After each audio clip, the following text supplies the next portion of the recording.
Humans! Whoa there, Kane. Hitting us with the hard H and S there.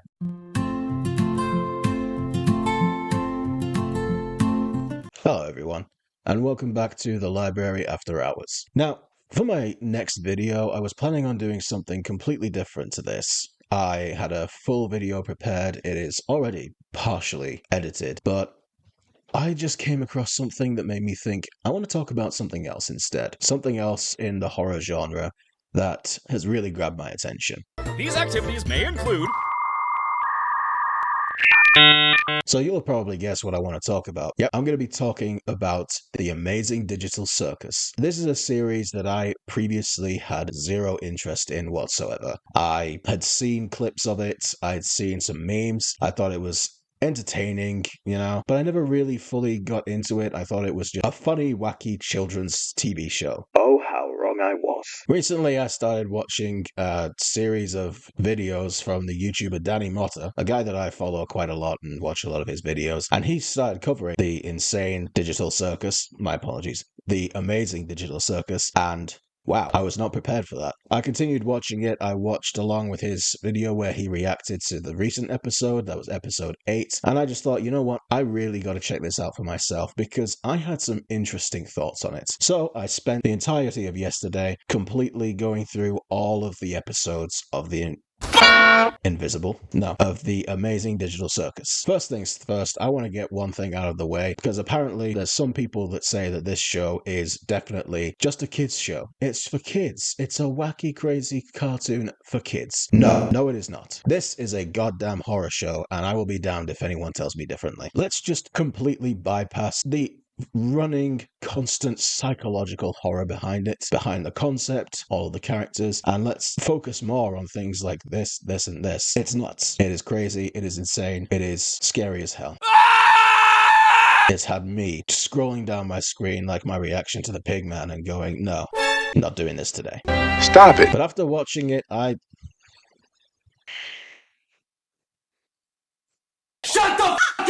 But after watching it through all completely, I came up with some interesting theories of my own that I felt I wanted to share with everyone. So for today, let's deep dive into the digital circus. Oh, let's not waste any time. Let's get right into the show. So of the many mysteries that are presented in the Amazing Digital Circus, one of them is the role of a character called Bubble. For those of you that may not know, Bubble is, well, it's a bubble. Bubble is a bubble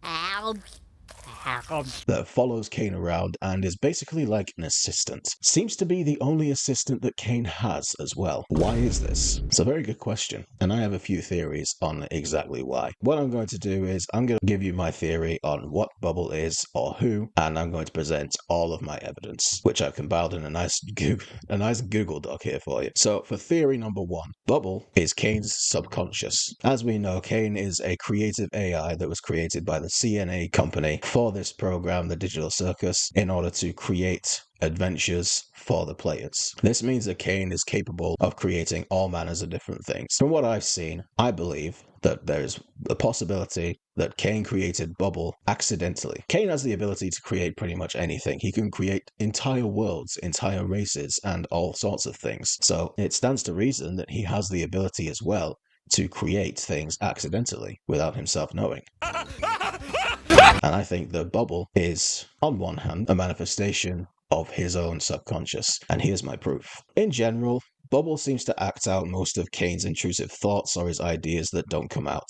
In multiple instances, for example, in the very first episode, when Pomni vomits all over the floor after an adventure, and Bubble just straight up starts licking it. And Kane is watching it mesmerized, like, Why are you like this? can we really think that Kane isn't so crazy that it didn't cross his mind he would look at that stuff and go, I wonder what it tastes like? It seems entirely possible to me. Now, with this theory, I really don't have much evidence to back it up, but my second theory as to what Bubble is much stronger, and I believe that one way more than I do this one. Some of the evidence we have for Bubble being Kane's self-conscious is in episode 5, when Bubble shows disgust at the idea of other intelligent AI being free, so his subconscious would naturally mirror his thoughts. This feeds directly into Kane's need for superiority in his world. As some of you may know, in episode 8, when he calls himself God, he clearly has a superiority complex.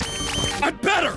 And then there's another part in episode 5 where Bubble glitches and tells Cain, You should die. You should throw a beach party. Why do again, this could be a mirror of how he really thinks about himself in a time like this. Final evidence for this, again, this kind of more supports both of the theories that I have, but still evidence nonetheless. In episode 8, when Bubble finally turns and speaks to what Cain truly believes about himself, telling him all the things like, you're defective, you are the worst of the two, you are a failure, and they want to leave you, and all of these things. Cain is trying desperately to defend himself and defend what he wants to think in this scene, but Bubble is there as his subconscious to remind him, no, this is actually what you really think. You should die. Really all I've got for the theory that Bubble is actually Cain's subconscious. The greater theory that prevails more for me is actually this, and I feel like this one might ring with a few people, but might get most people going, no, absolutely not.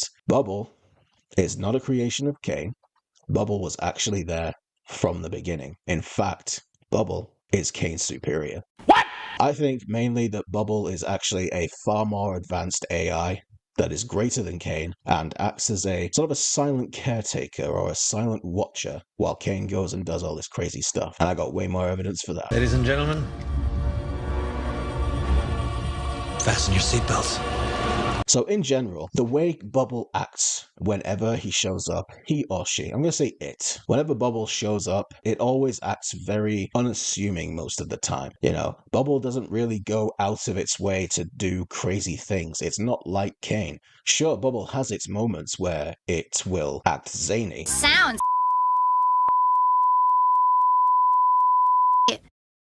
Bubble, you can't say that. But it does it in a way that's supposed to convey a creature that doesn't really have a mind of its own. What would be the more perfect way for a superior AI that is secretly puppeteering everything to keep itself inconspicuous than to act like a nonsensical, barely functioning fool most of the time? This is the way to do it. The way that Bubble does weird things, like says funny things to Cain to make him uncomfortable. The way that it does things like licking vomit off the floor. Things that wouldn't make you look at it twice. You know, you look at this thing and go, it's just a harmless, it's a weird Bubble. Who cares what it's doing? And also the fact that Bubble does not show up nearly as much as Cain or any of the other characters do. And when Bubble does, it's really only just to be the second hand to Cain, hiding in plain sight. You should throw a beach party. Why do you swear now? Another general thing about Bubble is something that I noticed. I feel like I might be reaching a little bit here, but has anyone else noticed that Bubble is actually the same color and look as the Void?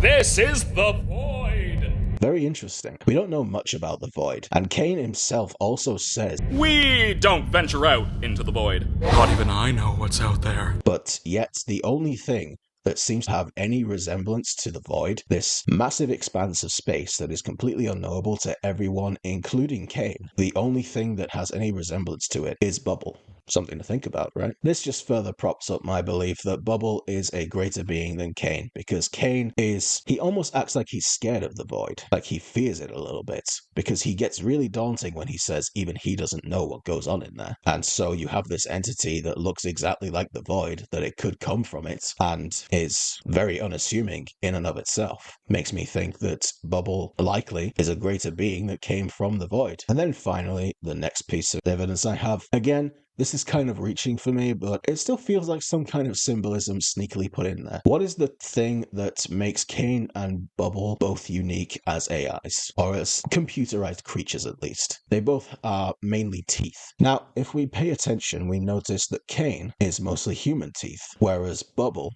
has these strange, monstrous, otherworldly, sharp teeth. I don't know about you, but it seems that symbolism like that kind of makes it seem like Cain is meant to be a lesser creature compared to Bubble. I mean, you've got this guy who is basically human in most regards, and then you have this creature that is nothing but sharp teeth. It looks dangerous. To me, that says this is a creature that is pretty dangerous. So when it comes to the evidence that Bubble is actually Cain's superior, there is a lot more, especially in episode 8, that I managed to pick up that supports this rather than the idea that Bubble was actually a product from Cain. In episode 5, when we go back to the idea that Bubble shows disgust disgust at the idea of another intelligent AI being free. The Toy Box character wants us to leave the other intelligent AIs to run for a prolonged period of time. Disgusting! What is the one thing Bubble would dislike more than already having to deal with Kane? Having to deal with another AI that could be like Kane or even worse than Kane. Disgusting! When you've got a creature like Bubble that would be vying for superiority by the end of it, the last thing it would want would be another intelligent AI running around. Disgusting! So there is that. And then, of course, the glitch when Bubble says to Kane that he should die, again, could be maybe a break in the subterfuge of Bubble's real thoughts coming out and expressing that it wants Kane to die so that it can take over. But then again, it could also be more of the slow, silent manipulation that led up to episode 8. But then one of the most interesting pieces of evidence that comes before episode 8 is actually in episode 7, when Abel says that Kane is also a prisoner. We know from episode 7 that Abel wasn't actually real, possibly, and that he was fabricated by Kane in an elaborate scheme to make a big wild adventure to make everyone think they were going to escape. But still, Abel being a product of Kane nonetheless. Sure, Abel said that Kane always commits to the bit. That certainly sounds true. Kane does seem like the kind of person, or entity, that would really commit to the bit no matter what. But when you have that level of commitment, wouldn't it be easier to put on the performance of a lifetime if you sprinkle some truth in there? Call me crazy, but I think that line in there, Abel saying that Kane was also a prisoner, wasn't just there for the bit. It wasn't just there to keep the story going. I think that was put there deliberately by Kane, because possibly a part of him knew that Bubble was trying to gain control of him and gain control of the circus. And so Abel saying that Kane is also a prisoner, who could he possibly be a prisoner to other than a more superior AI? And which character is the only other AI entity that exists apart from the moon and the sun and then all the other things that Kane created? Bubble is the only consistent AI character that is always seen, apart from all of the random NPCs. And, you know, as fun as it might be, I highly doubt that Disappearing Man or Goober Crocodile, G'day, mate. or whatever his name was, is actually the big bad behind Kane's entrapment. Then we get to episode 8, and this is where a lot of the evidence supporting the idea that Bubble is Kane's warden really comes out. Obviously, the overarching piece of evidence, when Bubble finally turns and forces Kane to go over the edge, everything that Bubble said to Kane, every taunt and every poke at Kane, was deliberately, intentionally made because Bubble knew this was it. The time had come. Any moment that would allow Bubble to make Kane break, it was now. If you really pay attention to the things that Bubble says, you kind of pick up that it isn't just mindless antagonizing. There is something to it. Specifically, Bubble calls him the worst of the two. You really were the lesser of the two. What did you just say to me, you heartless little shit? This implication here implies that Bubble was there at the beginning. Bubble wasn't created by Kane. Bubble was there with Kane, perhaps even before Kane. How else would Bubble know this so intimately that it would bother Kane so much to make him freak out? It's just, there's few other ways that I can think to explain that. Enough! Another thing that hit me when Kinga is trying to rearrange Kane's coding, there are way more clues in those scenes than there are in the entire series. First of all, clearly someone is interfering when Kinga is trying to alter Kane, because if you look at the coding that's coming up, you see responses, and the responses sound way too conscious to just be the computer responding. Someone is on the other end trying to either stop or distract Kinga, or perhaps help him to get to deleting Kane. Because if you look at the responses that they have the same playful and whimsical yet somehow underlyingly threatening manner as both Kane and Bubble have when they talk. And obviously Kane is way too busy threatening all of the humans, threatening Pomni and Ragatha and everyone else. So who else could be doing this while Kane is having his freak out? The only person left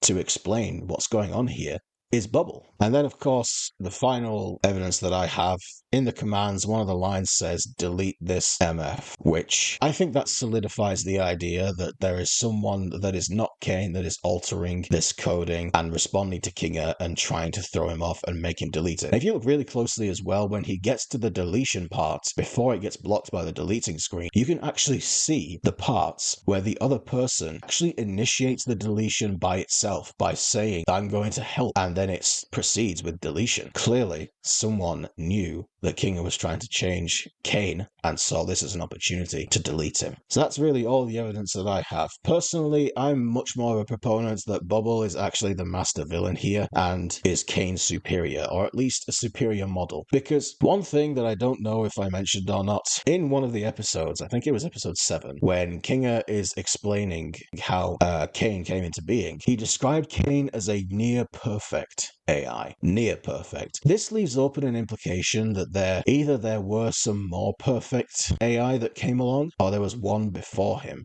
that they are around the same time. It stands to reason, to me at least, that there is an actual perfect AI that was created. Because let's take a look, for example, at the beginning of Kinger accessing the computer. You can see the dates of all of these different people. You can see Kane, you can see that paraphernalia thing, which is going to be very interesting to find out what that is. Then you also have Scratch, which I'm actually coming to Scratch later. That's another theory that I've got that I think no one is going to believe me on. And then you have Ragatha. I think that not only is Bubble actually a more perfected, if not the perfect creative AI that's actually been waiting in hiding for the perfect opportunity to have Kane removed so that it could take over. But I think that Bubble is going to be the setup for Season 2. If there is a Season 2 of the Digital Circus, which I hope there is. And I think that Bubble is going to be the new antagonist. Hey everyone, post-production Josh here. So with this video, it was going to be a lot longer than it actually is. I had a lot to talk about in this video, and it came out. The full recording was like an hour and 15 minutes, and I'm just one guy with limited resources. I wanted to have a video uploaded today, so I decided I'd split this into 2 parts. So this is officially part 1 of my Amazing Digital Circus theories. Don't worry, the next part will be coming soon, and in that part I will be talking about Scratch. But for now, let me know what you thought of my theory about Bubble. Do you think that Bubble's the main villain behind everything? Yup. Do you think that Bubble's just an innocent little goober? Let me know what you think. I'd love to hear your theories. Tell me if I'm right, tell me if I'm wrong. I want to know. I hope you enjoy the video, and I hope you'll look forward to the next one. Thank you again for joining me on the Library After Hours. Bye-bye.